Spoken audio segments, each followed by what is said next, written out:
Evening and welcome to another Thursday Night Live on SAFC Fan TV. We are here tonight, joined by Jacob down south. Jacob, how's your day been? Not bad, mate. Been working from home today. That's unusual for me. Normally, just come back from a run, but looking forward to the weekend. To be honest, Phil, the trip to Bolton Wanderers first off the list, new ground for me. So yeah, all guns blazing for the weekend. First for you working, did you say? From home in a while. Right, no problem. Also, the man who's, I think he's been off work all week, so he's been out and about. Terry, the Mad Mistake with us. How's your day been? Yeah, not bad today. I've had a lazy day today, just a half an hour run, and just had a nice big steak dinner. So all content. All right, nice one. I haven't done any running today, actually. I've got a bad knee, but I wouldn't have done any running anyway. We've also got Jack Shields, who no doubt has been to the gym. What have you been up to today, Jack? Yeah, just same as ever, really. Phil, working, coming in, looking forward to a big crack about Sunderland. All right, nice one. Yeah, we're all looking forward to our trip down to Bolton on Saturday. Hopefully, we're going to bring 3 points back as well.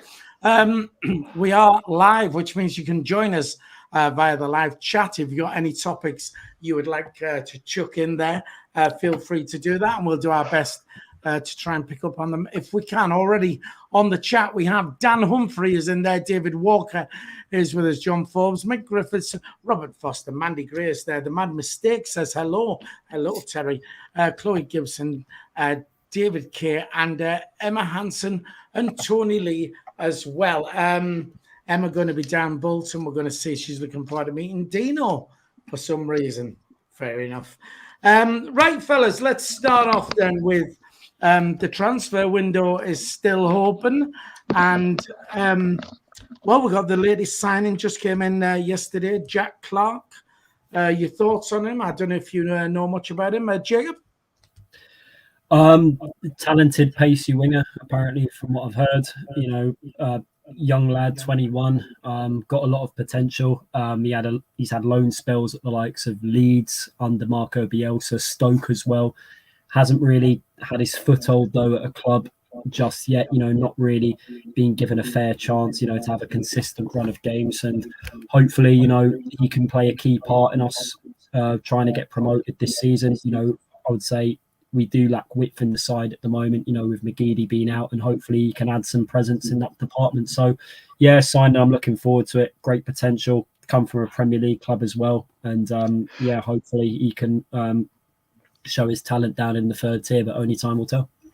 Right, yes, fair enough. Just very quickly back to the chat. Alan Gardner says hi, Ryan says hi as well. David Jones, who is a Bolton fan, says, sorry, guys, you're going to get tanked 3-1. Joe 11, also a Bolton fan, says it's going to be a good game. Welcome to the channel, Joe 11. And he also says, Joe 11 says, you're bringing 5,000 plus. That's mad. It's going to be a great day out. Michael Bowers is on there as well. A bit overconfident, David, he's saying. So, David, if you're out and about in Bolton, come and meet us. Have a word with Michael Bowers there. You can tell him how overconfident you are. Jack Shields. Sorry, Jack. I'm so used to giving you a surname. Jack Clark, what do you think? I'm happy with it. I think he was burst onto the scene a few years ago for Leeds. He was known as being like a pacey, dribbling winger. I think he can play across the front three. Anywhere kind of behind the striker. I think, like Jacob's touched on, maybe just needs, a good run of games because he seems to have, other than that spell at Leeds, hasn't really got into the Tottenham team. But he is very young. Tottenham do have a pretty good squad in the Premier League, so very young to break in there. He's had a few loan spells, not really played enough. So I think if he can get a regular run of games, I think he should be a good signing. He's played at higher levels, obviously, in the Championship and dabbled in the Premier League. I think I've just been reading literally in the last minute or two. I think he was in the same junior side as Huggins that we had. So I don't know if the deal's been organised from him, if he's been in his ear, if he's still in contact with him. Do you know what I mean? Maybe trying to say, if you're not playing, do you fancy coming up to Sunderland for a few months? But no, I think I'm looking forward. And I know one or two people have said we've got like an abundance of players in that position. But I think out those style that you play, you can never have too many of those because they're going to tire, and some certain games and pitches might not suit different players. So I think it's a good sign. I'm looking forward to seeing him get going. Yeah, fair enough. That's quite interesting then about the Huggins things. I hadn't realised that, but I mean that could be a good partnership up and down one side. Just very quickly back to the chat. David Jones says, "Why is that mad? Wigan brought the same to the Reebok." I don't think you can compare it really when Wigan is your derby day and just a few miles down the road. It's a good turnout from Sunderland, but we always have a good following anyway. Hugo, evening lads. That's Hugo down in Portugal. David Jones, Michael Bowers, not at all, mate. I'm very confident in the victory, and it makes a change. Sunderland fans being overconfident. Terry, a new signing, Jack Clark. Your thoughts on him? Yeah, just like Jack was saying, he's very good friends with Niall Huggins, played since he was like 5 or 6 year old, he mentioned. Also, he was in the same side when Danny Bath was in the Stoke side, so he knows him well. He says Danny welcomed him with opening arms, and when he got injured, apparently Danny was really sort of like a leading bloke at Stoke to sort of say Jack all right. So he's obviously, and also he's played with Serkin as well. He's been in the same side as Dennis Serkin, so he knows 3 players already. Where does he fit in? Is it going to be a good run of games as Jack and sort of you both said, but who is he going to replace? I mean, is it going to be just the bench for the time being? I can imagine just being the bench, because I mean, who are you going to drop? You're going to drop Diake, or you're going to drop Embleton for a good run of games? Who's the player that's going to get dropped? Because I mean, obviously in my starting 11, I haven't got space for Gooch, never mind Jack Clark. So I think for me, it's going to be bench for the moment until he shows what he can do. But like, it's a good end of season loan spell for the young lad to come to Sunderland, and he had a few choices of teams to go to in the Championship, but he came to League One, so very happy days. Yeah, I think at the start of the season, though, when we were saying about the team we had and the squad we had, for the first time, it seemed like we had strength and depth, and we've had like massive amount of injuries. So, it's got to be a good thing. That's saying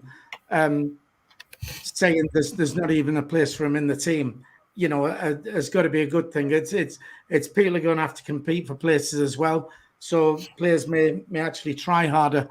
Just very quickly back to the chat. Michael Bramley says, "Good evening, lads."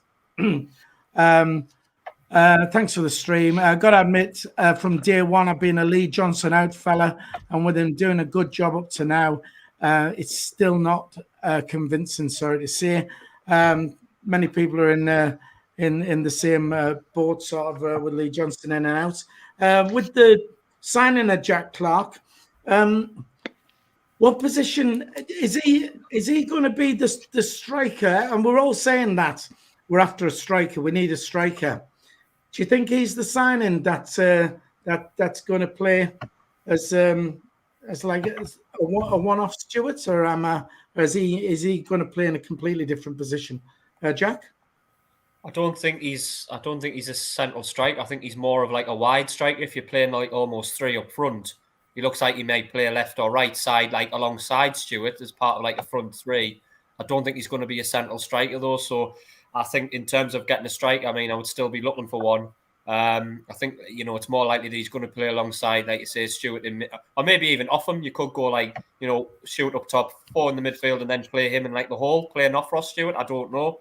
But I don't think he's the backup striker. I certainly hope not anyway. I certainly hope we get somebody else.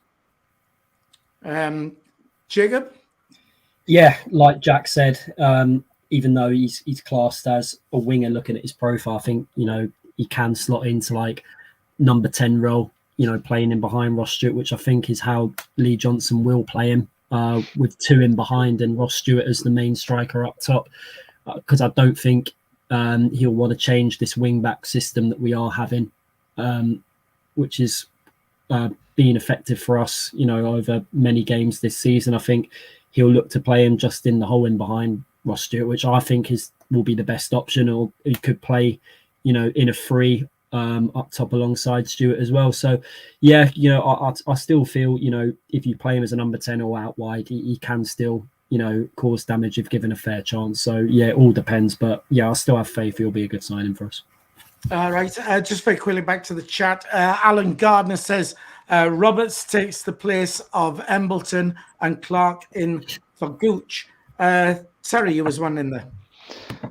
No, but I'm just thinking if that's the case, if Embleton's replaced by Roberts, then we're going to have to drop either Diaco or Pritchard to bring in Clark, because in my 11, if you play in the wing-back system, you got Hoffman, Wright, Bat, Doyle, Evans, Neil, Serkin, Diaco, Pritchard, Embleton, Stewart. Get the board up, Sam. We've got your whiteboard coming on later. You can't be reading it. No. I'm just saying, I don't understand how we're going to fit him in. I don't know how he's going to get a start. I think he's a bench player for the moment until someone plays really badly. I don't see how the likes of Roberts and this lad get in the same team at the moment. Well, but like we said, I mean, it's probably a good thing because of the simple fact that if there's people there, if he's just on the bench, but the people in the team think that one slip up and somebody else in, it's competition for place. And Jacob, you want in? Well, what Terry said about Pritchard, I heard apparently he needs, I don't know, another 2 more weeks until he's back up to full fitness. I mean, he could potentially be in the squad for the weekend, but I don't know whether he'll be fully fit to start, which I think, would be a good. I wouldn't like to, rush him back straight away. I think we've done it with the likes of Bailey Wright and Leon Diaco, and we played Accrington away. I think we rushed them back too soon. But personally, I think, Winchester, I'd like to see him back in the side as well. I think him in the middle alongside Dan Neil. I think Dan Neil's missed that the last few games, even though we've coped, obviously, without Winchester against Accrington. And also Portsmouth as well. I think Winchester, keeps the flow of the game going in the centre of the park. And yeah, I would like to see him back in the starting lineup, but only time will tell. Right, just very quickly, Ian Barron, want to say hello to you. He's a Darlington FC fan, so welcome to the channel. To you, Mika says Defoe has been announced. And a different one saying he's not coming. That striking position then, Terry, do you think he's been bought for that, or is it's definitely just a bench thing for you? Is that what you're saying? I think it's just a bench thing for me. I think it's obviously being brought in because of injuries. That the likes of Pritchard's constantly injured, and you got to put someone like Embleton back at the Pritchard's position. Then you got a space left on the team, haven't you? So for me, it's numbers. It's a good thing to have plenty of numbers, to have a stronger bench, definitely. And if players don't perform, then there's players that can jump right into the places. So it's all good. I don't think he's a striker. Yeah. All right, just very quickly, 140 people we've got on the live stream. If you'd like to just hit the thumbs up for us, I'd like to try and hit 100 likes if we can on a Thursday night. So just hit that thumbs up. If you're watching on a mobile device and you have the live chat open, then just close the live chat. You see the thumbs up, just smash that. It'll take you a second to do that. And of course, if you are watching the channel and you haven't yet subscribed, please subscribe to the channel. It's free to do so, and it does help the channel out immensely. Right then, since we didn't really get a chance to touch on it on the last show anyway, but Patrick Roberts has finally made an appearance. We were talking about it possibly not happening because of the length of time it was taking, but he's come in. He was at the Sheffield Wednesday game when we won there. Whereabouts do you see? Obviously, he's coming alongside Danny Barton, Trey Hume, along with Jack Clark there. Where do we see him fitting in, Patrick Roberts? Jack? I think maybe on the wing in front of either Gooch or Diaco. I think one of those positions would suit him pretty well. I don't think he's going to be, like you say, he's not built for the midfield and he's not a regular striker, but I certainly think Gooch's position could be under threat now that we've got the likes of Patrick Roberts and Jack Clark. I don't think he's going to get many games. Right, okay. So Robert Foster, and he says Roberts won't start yet. He's a while away from match fitness. Do you know how true that is? Terry, where do you see him fitting in then, Patrick Roberts? Well, I personally wouldn't even start Gooch on Saturday, but I've got a feeling, and I think if Pritchard is injured, the person that will come in will be Gooch. And so, like I say, Gooch seems to be one of Johnson's favourites, doesn't he? But Patrick Roberts, yeah, definitely on the wing. It could be like sort of Embleton's position, or he may have to change the system, because I don't think the system the players is going to play it like the Roberts' strength for me. Like, I don't think it doesn't leave much up for grabs, to be honest. When I'm looking at my team now, I'm thinking it's got to be a change of system for me. Right, fair enough. Ian Curry loves you, Terry, by the way, with lots of kisses on there as well. Jacob, where do you see him fitting in then, Patrick Roberts?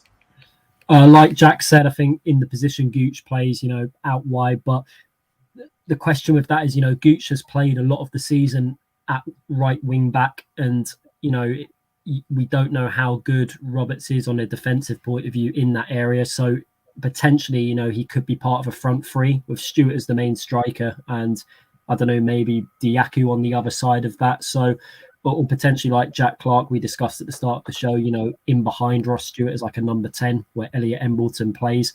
I personally think, even though he's a winger, I think, like I said with Jack Clark, he will be playing in behind Stewart. I think even though, he could be more effective out wide, I still feel he'll have the quality in that area, to, cause defences harm. And, he is a talented player, but like someone said in the comment section, I don't know how much fitness he's got at the moment. I think he'll need, I don't know, a few games, with a few substitute appearances to be fully up to scratch, to start games. But you never know, he could be firing on all cylinders in training this week. I mean, the guy who knows that the answer to that is Lee Johnson. But yeah, Patrick Roberts, I think, anywhere out wide, number 10, or as part of the front three, alongside Ross Stewart, he can play there. So I have every faith he'll be able to accommodate wherever he plays.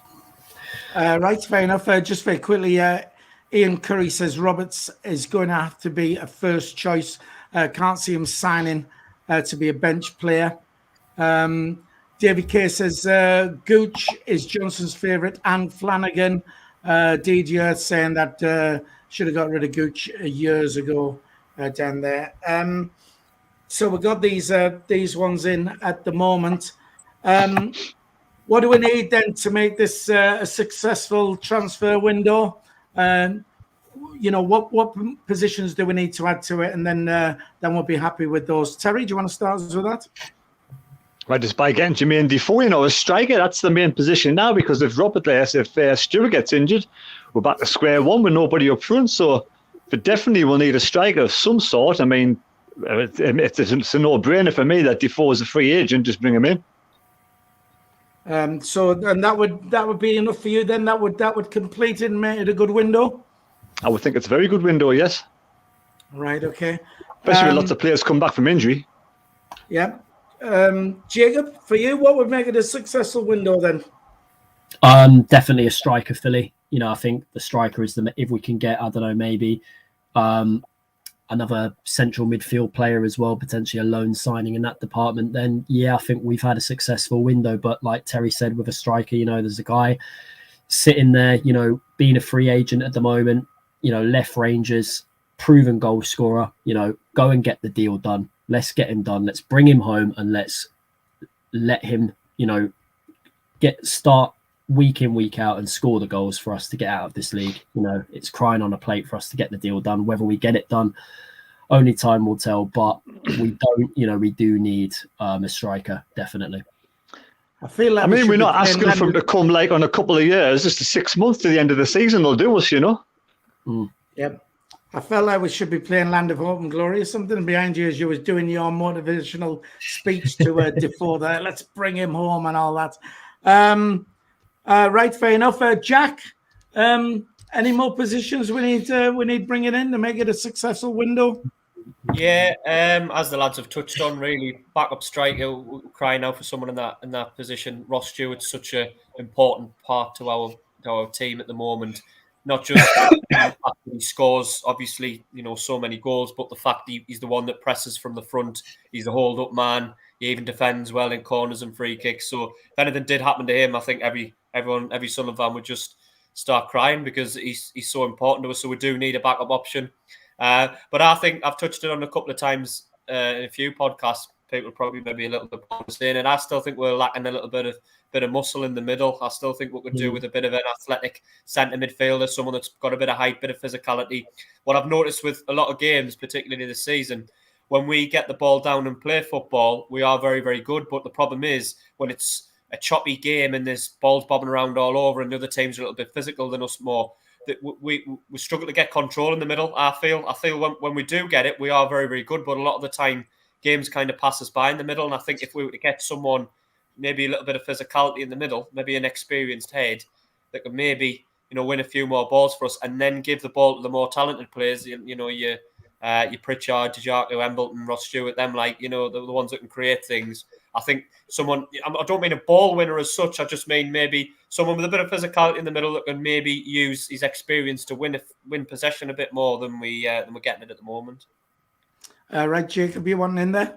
Yeah, well, like what Jack said, the type of player that we do have that can do that is Corey Evans. But the question is, his fitness. He has had injury troubles even at his previous club, Blackburn. And, I think just an extra man in that department, a central defensive midfielder, just to break up play with strength and physicality, but also, that can move the ball quick as well. And as well as breaking up play, that has got a bit of quickness about him as well. And obviously with decent height to win second balls and headers, like what Jack said. So just an extra man in that department and a striker. And I think we've had a really successful window, Phil. Right, fair enough. Gary Talbot on the chat is saying, still think we need a striker and a central midfielder. John T is saying, make Defoe player manager. John Forbes saying, a proven goal scorer. Yeah, there's all sorts banding about Jermaine Defoe. I think he's been going to be announced by the club about at 4 o'clock or 6 o'clock for the past 3 or 4 days. If you're prepared to listen 6 to o'clock today, apparently it's social media. 6 o'clock tonight has been and gone, and he still isn't here. I mean, without a doubt, signing Jermaine Defoe would just give the whole club such a lift, the supporters and everything. Jacob, you want in? Yeah, a good suggestion in the comments from David K. Frelly Ladapo from Rotherham. If we can't get Defoe, he'd be a striker I'd bag straight. Proven goal scorer in this division, and he's handed in a transfer request at Rotherham this month as well. And if we can grab a striker like that from a promotion rival, that would be a fantastic deal as well. Right. Okay. Well, while we're on that, we'll go back to Defoe because I was going to say it's gone quiet about recalling Will Grigg back from Rotherham. Should we not be looking to do that? I mean, even more so if we could buy Ladapo from them, brilliant. But just bringing him back just to weaken them. Is that not a good idea, Terry? Yeah, probably is a good idea, but I can't see Freddie Ladapo coming to Sunderland to sit on the bench. That's just my opinion. Stewart's the main target man, and he's going to be trying to think, I'm going to come to Sunderland, the only player one striker anyway. I'm going to be sitting on the bench majority of the time and being like a sort of come off the bench after 65, 70 minutes. So I can't imagine Ladapo coming to Sunderland. He want to go to a club where he's going to be the main striker.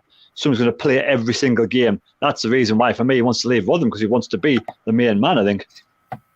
And do you not think Lee Johnson would change the system to suit him if we bought somebody like Ladapo? Play them. But then you're going to play Ladapo, then you're going to play Stewart, and then where does Roberts fit in? Where does the other new lad fit in? So it's all got to take shape, hasn't it? Everybody wants to be in the first team. I don't think he'll change the system. I think he can't. People are saying Johnson's not going to change his ways to bring in Defoe. So why would he do it to bring in Ladapo?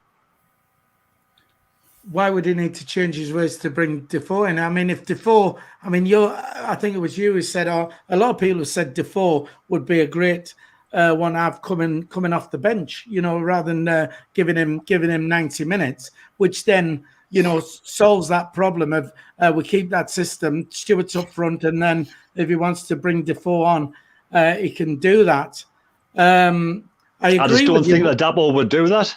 No, I don't think. I agree. I don't think he would. He'd want to go where he can play. But It's one of them things, isn't it? I mean, if Stewart did get injured, then somebody like Ladapo would be brilliant. But you can't sign a player saying, well, you might get in the team if he gets injured.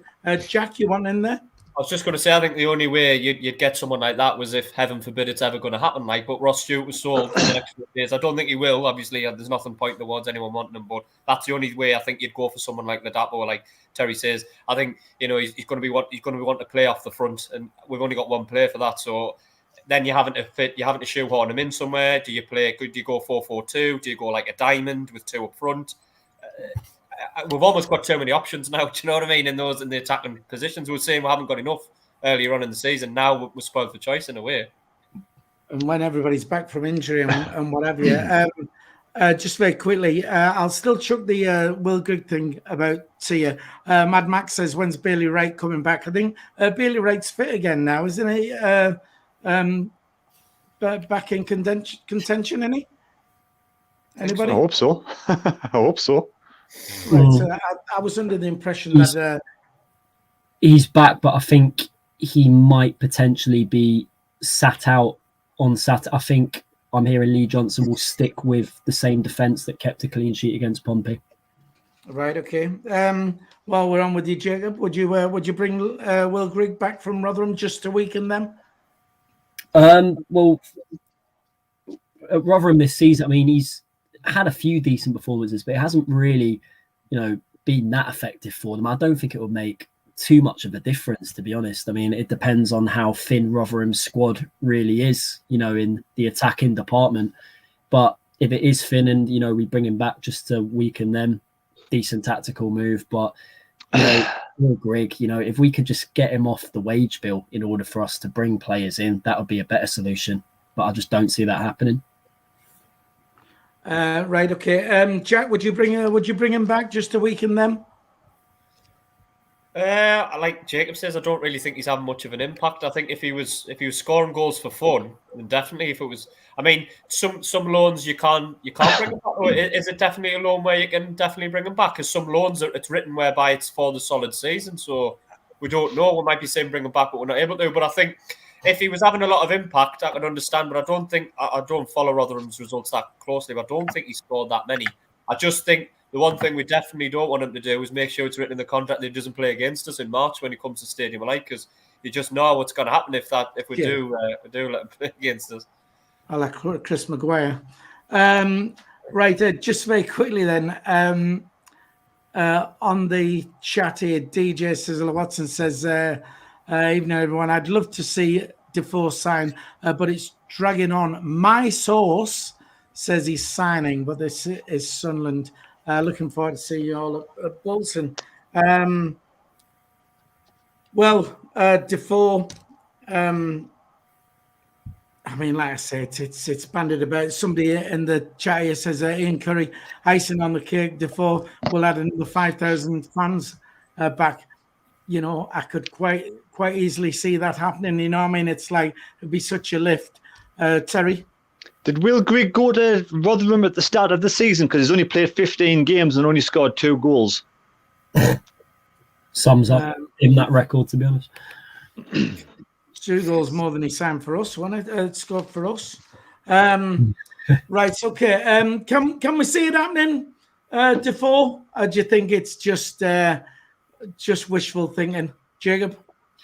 It's realistic. We've got every chance, even though we could be up against better deals out there that he could be offered on a plate. But I think the advantage we have is, he has that extra bit of love, for our football club, for how loved he was amongst our fan base whilst he was here. Obviously, the stuff with Bradley Lowry, the important goals he scored under Sam Allardyce in the 15-16 season, and obviously the volley against Newcastle. It's very hard, to find players like that in today's game, that just has that special connection with the fan base. And if he was to come back, for unfinished business, like we just said there, it will guarantee a few more thousand supporters in the Stadium of Light. So it's there on a plate. Like I said, it'll be tough. I think it will go right to the wire, but I'm going to say I'm confident. I think it could happen. I generally think it could happen. Right, okay. Robert Foster says Defoe wants to play. Would he be happy coming off the bench? Me personally, I think so. I think he's not daft enough to think that he can play a full 90 minutes week in, week out. But good news, we do actually have breaking news as we are on air. Has just come through. Mick Griffiths tells us that Defoe was in Joseph's this afternoon on the karaoke. So it's all all good news. Jacob, you was on about other options for him as well. Rumour had it he was going to Oxford, and I know last week social media has been rife with it, with the Defoe thing. And I saw, I don't know if you saw it yourselves, but somebody put on that they'd been told by Nick Barnes that he was signing for Oxford, and it was going to be announced the next day. And Nick Barnes then took it on himself to get himself in that conversation. Says, no, what actually I said was they were interested. He said, but this is typical of social media. He said, how it all gets blown out. You know, something said, and then all of a sudden Nick Barnes has said he's signing when he never said that. And at least he came on to clear that up. And Nick Barnes says this is a lot of the reason why, you know, if you get information, you know, you just say nothing, because it's just social media is just a minefield. Can you see it happening anyway, Jack? Defoe coming to Sunderland, realistically?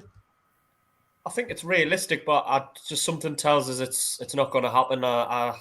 I'd love to be positive and think it is, but I just think if the Defoe deal was going to be done, I think as soon as it broke that he'd been released from Rangers, I think it would have been straight on it. You know what I mean? Almost like he might have known beforehand that he was going to be released and might have already given someone the heads up. Do you know what I mean? I'm getting released, come straight in for his type thing with his agent. I don't know.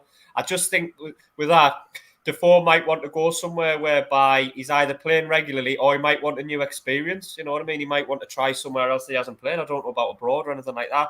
So I'd love to be positive and think it is happening, but I just think it might have already happened by now. And I hope I'm wrong. I hope he does sign towards the end of the window. I might be miles wrong, but I just think it might not be on this deal. Right. I mean, I'd just like to think, I don't know what our finances are like at the club. I know we've got KLD there and what have you, but we're not spending a lot of money. But I would even like to think that even if it wasn't necessarily that cost effective, having Defoe, you know, is a little bit too expensive for us. I think what he would bring and, you know, lifting the supporters and everything, for me, I would just see it as being worth it. Terry, can you see it happening?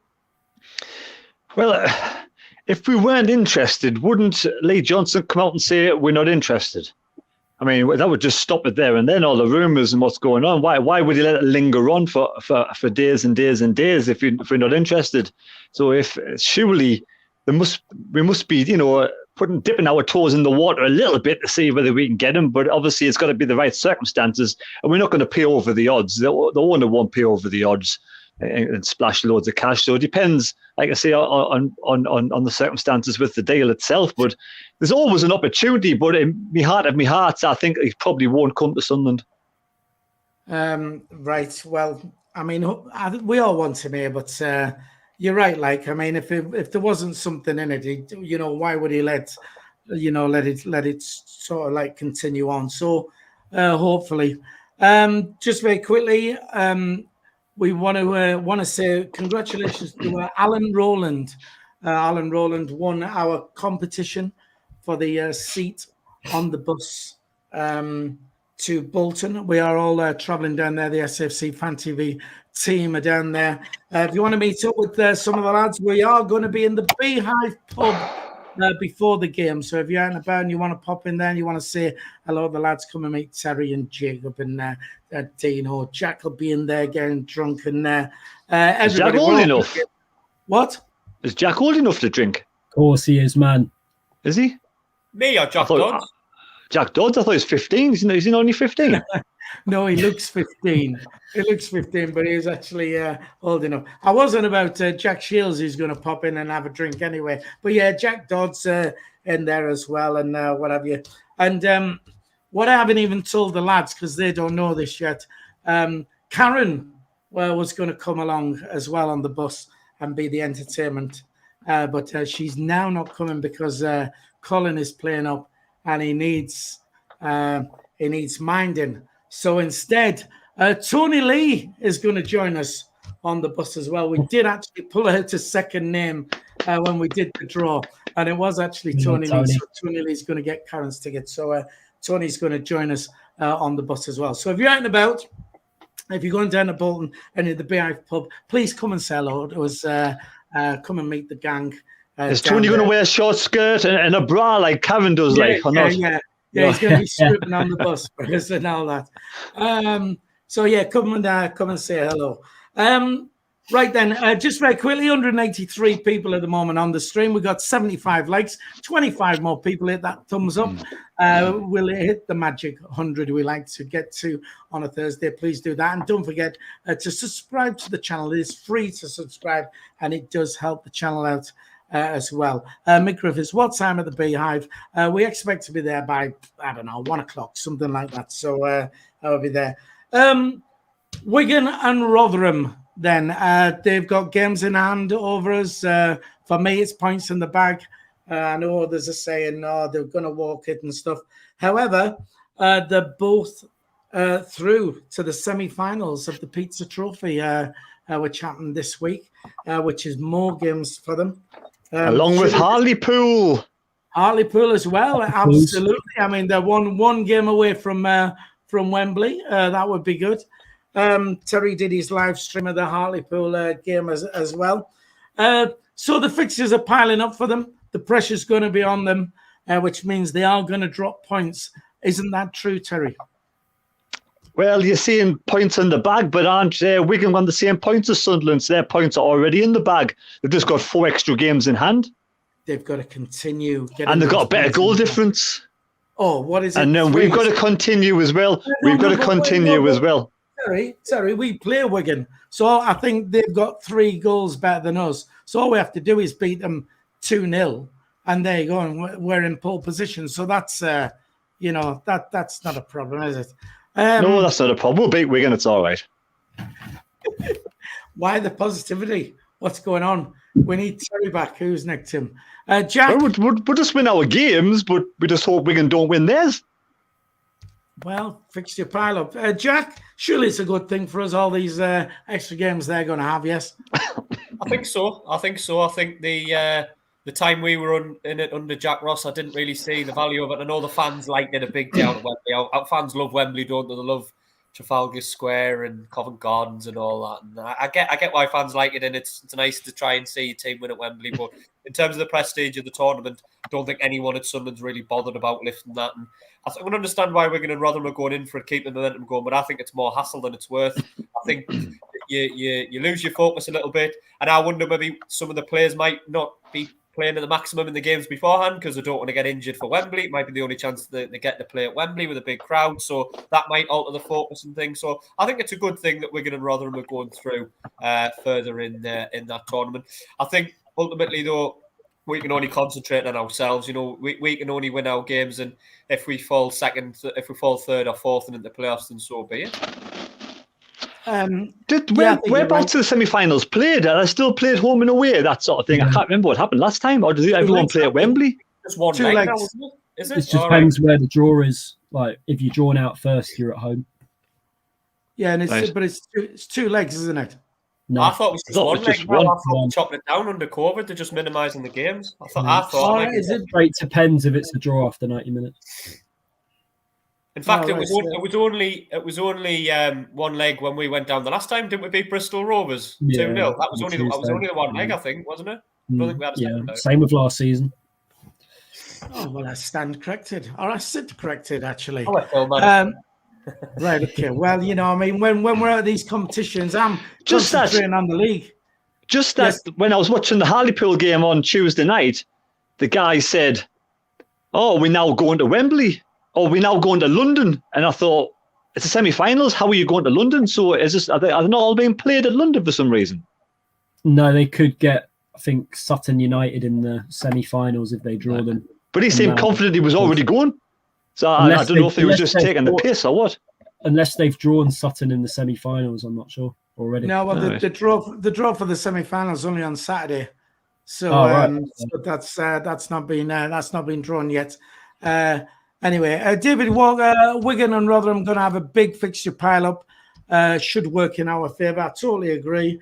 We've been down that route before. Marianne and Carl Taylor, our friends from Boston, Massachusetts, who've now got a 6-month membership badge, I notice, beside them.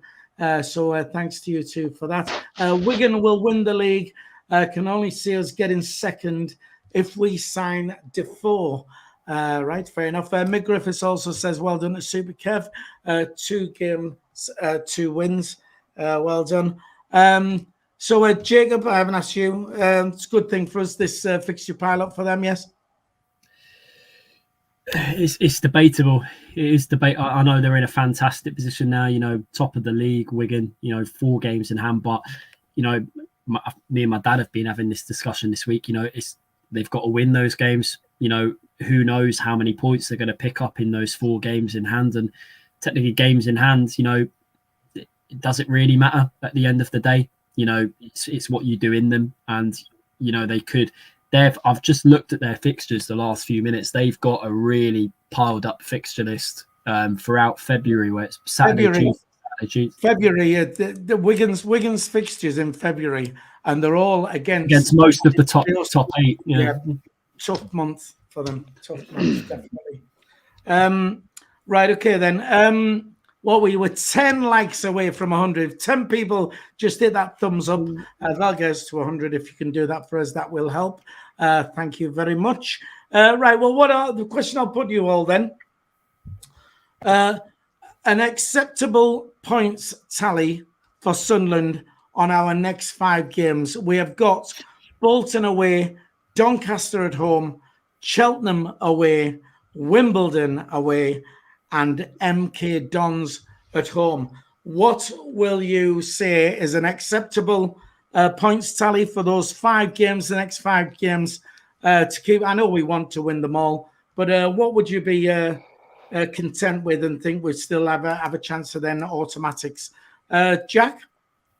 I would say bare minimum, and I'd be disappointed with this number, but if we got 11, 3 wins and 2 draws, I wouldn't be happy with that, but I think anything less than that would be a disaster. But the ones you've listed on a one-off game, I don't see any reason why we shouldn't be looking for 5 wins personally. 5 wins out of 5, get the 15 points. But if we got, but like I say, what would you be moderately content with? 11 would be the limit of what I would. Anything less than that, I think it's disastrous. Which one of those would you expect to win? I think you're looking at Cheltenham should be a win. Doncaster at home should be a win. I've forgotten who it was after the Wimbledon away. Wimbledon at home, that should be a win. Although it's MK Dons at home. It is. Yeah. MK Dons is at home.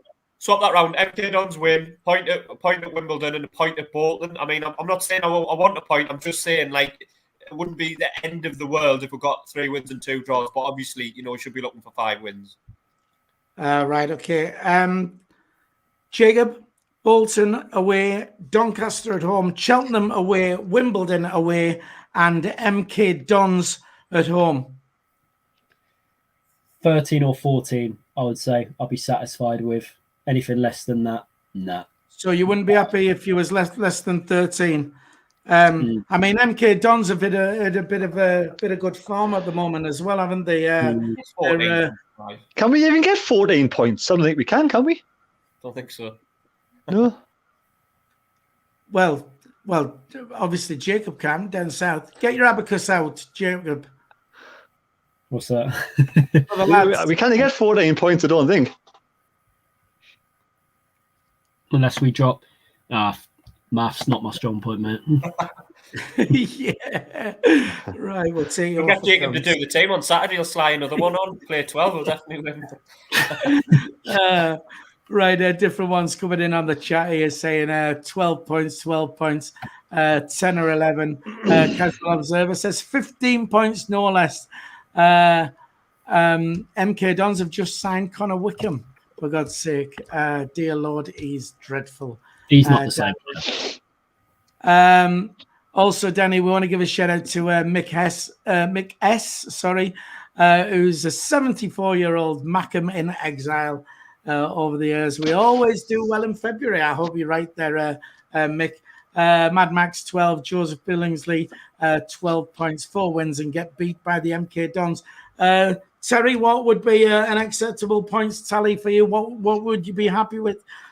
Bolton away, Doncaster at home, Cheltenham away, Wimbledon away, MK Dons at home.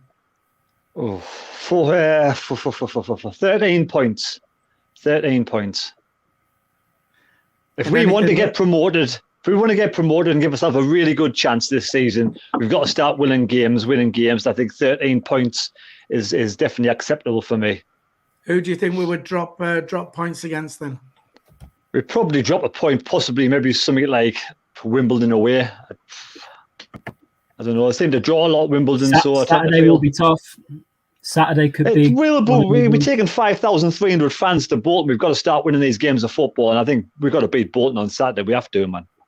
Well, I mean, I was going to say about the fans. There's a massive following going down there, but when you go away, it's not like, like when you play at home. If we have a bad 20-minute start, and the fans get restless, and they can get on the backs and stuff like that. I don't think it's the same when you go away for me. I think when you go away, you're all singing more, you get behind the team. So I do think that, those fans going away is going to be like a 12th man, really. Ian Curry says 6,000, actually. I mean, I am aware of, I know 10 guys personally anyway who are going in the Bolton end. So, we'll have fans in the home end of Bolton. We always do. Yeah, so I know there's, I know there's going to be Sunderland fans talking about. There's a lot of people being after tickets for this game, and they sold out well in advance. So, I do think that it'll be like a 12th man. Their home form. If Terry's right, because I did watch Terry's vlog, but their home form's a lot worse than their away form. Is that right? Well, the home form, they've played, I guess, something like 12 games. They've won 5, drawn 4, and lost 3. So the home form isn't spectacular. So, it's there for the taking. We've got to start winning these games of football. If Lee Johnson wants to get Sunderland promoted, I think this is the time now to go on like a long streak of wins. At least get some kind of streak going. Right, fair enough.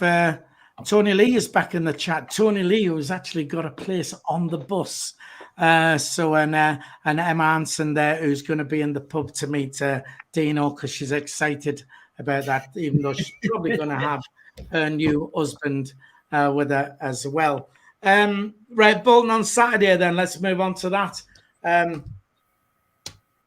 Would you take a draw, Jacob? No, absolutely not. No.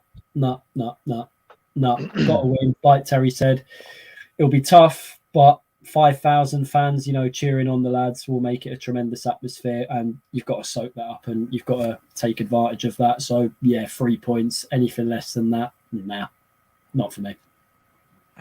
Right, fair enough. I know we've got a video on our channel of when Sunderland drew 1-1 down at Bolton. I think it was McGeady scored in like injury time or something like that. And we was interviewing the fans after the game. And that's where we first came across a very young-looking... Yeah, that's made his debut, isn't it? A very young-looking Jack Shields was down there. You remember that day? Would you take a draw on Saturday, Jack? I would contradict myself because I said 11 points a few minutes ago. So if I come out and say we have to win now, it would look like I'm contradicting myself. Look, when we talk about points tallies and games and things like that, obviously we should be looking for a win. And if we don't get a win, it would be a bit disappointing. Put my teeth in. But I just think people are. I know I've got a big crowd there, and I think some people are maybe overestimating the fact that you know, we're going to go there and they think we're going to be 3 or 4-0 up. I think we did that a couple of years ago, the game that you're talking about, didn't we? We all went down and thought it'd be, and we actually nearly lost that game. Aidan McGeady's penalty was late on, wasn't it? We got fluky, really, last-minute penalty. So the final nail in the coffin for Jack Ross. I think it was, yeah. Would I take a point? Probably not, but like I say, I don't think it would be a disastrous result, but it's a point away from home at the end of the day. But I think, really, it would mean that the chances of automatic are slipping away slightly. I think when we drew that day as well, if I remember right, I don't think Bolton had won a game for like about 10 years or something stupid. It's like they had a squad. They were on minus points, weren't they? I think were they on minus points? They were on a dread. And they just assembled a team to like get them out. They were on a dreadful run, and it's that thing as well. You know, you go down to Bolton, two massive clubs. I mean, Bolton are a big club, well supported, and just.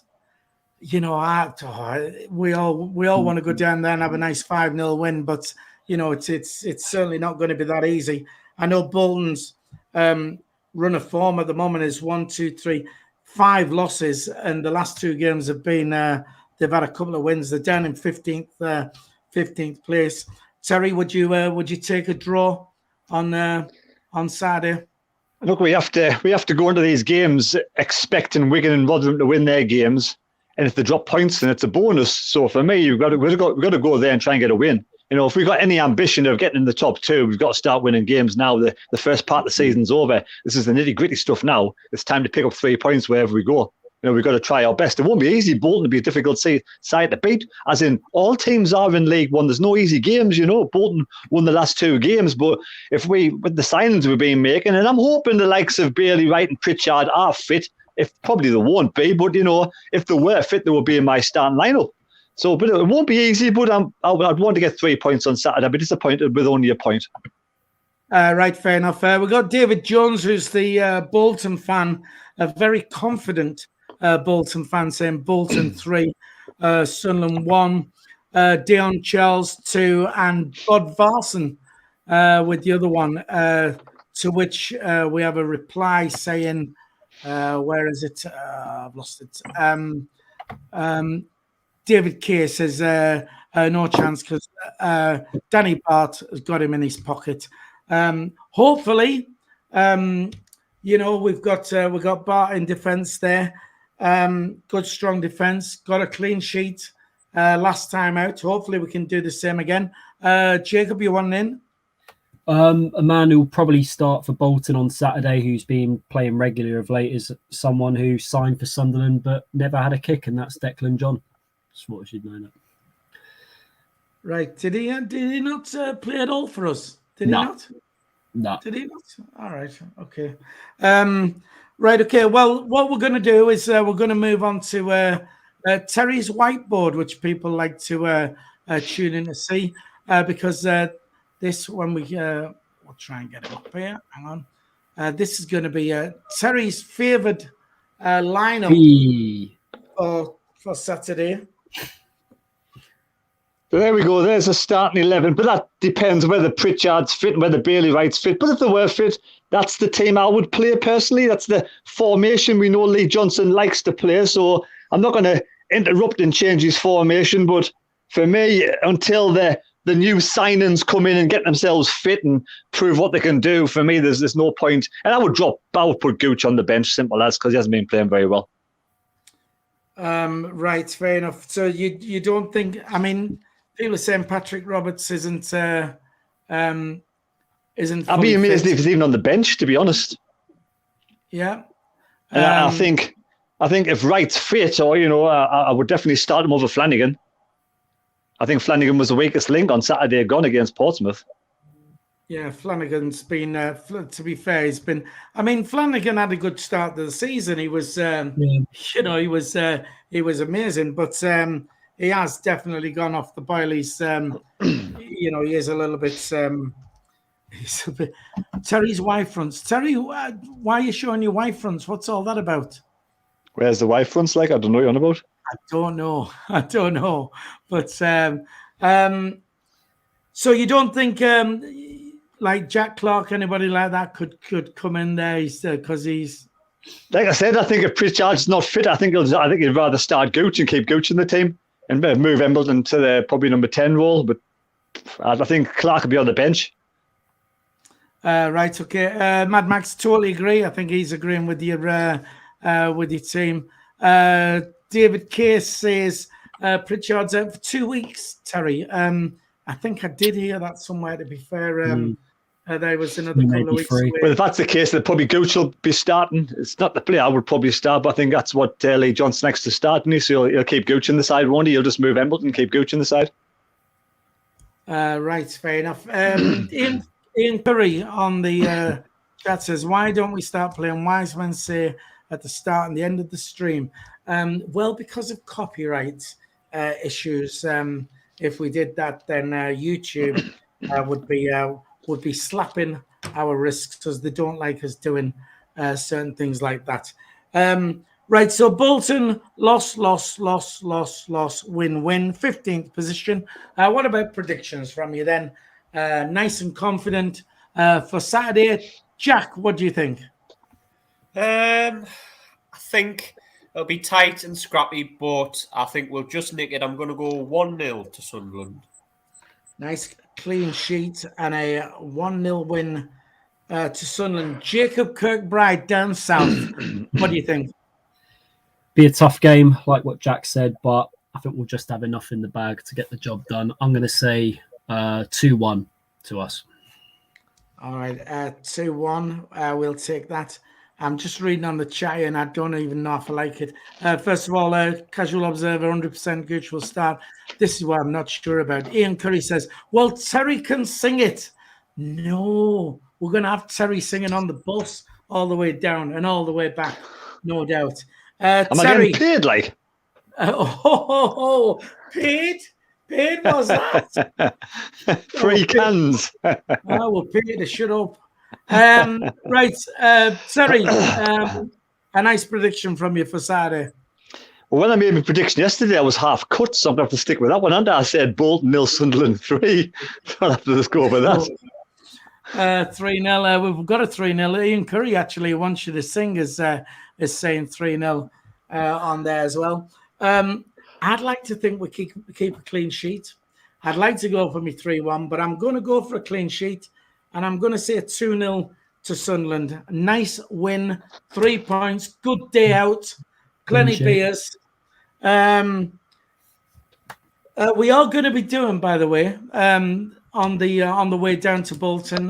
We are on the bus. We're going to do a live stream on the way down, so that'll be around about 10:30 if you want to tune in for that, seeing what we're up to on the bus, hearing Terry sing and whatever.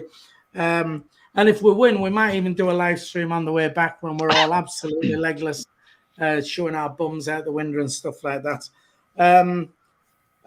Jacob's going to meet us there. We're going to be at the Beehive pub. If you want to come and say hello to the lads, we're going to be in there before the game. So make sure you pop over and say hello to us. Looking forward to it. Should be a good day. That's just about it then. I think that wraps it up for this week. One more time, if you want to hit the thumbs up, please do so. We're already over 100, so thanks for that. Don't forget to subscribe to the channel, if you would, please. It's free to subscribe as well. Jack, would you like to say goodbye to the lovely boys and girls? Yeah, see you later, lads and lasses. And we'll see you down Bolton. Terry, just say bye to everyone. Goodbye, everybody. Goodbye, everybody. Terry's going to go and have a sleep. Jacob down south is making his own way up when we're meeting him at the Beehive. Say bye to everybody. See you later, lads and lasses. How are you, lads? Keep the faith. Oh, whatever he said. There you go. Thanks for tuning in. Thanks very much. Don't forget, please, to like and subscribe. And we'll see you all in Bolton. We'll see you then. Bye-bye.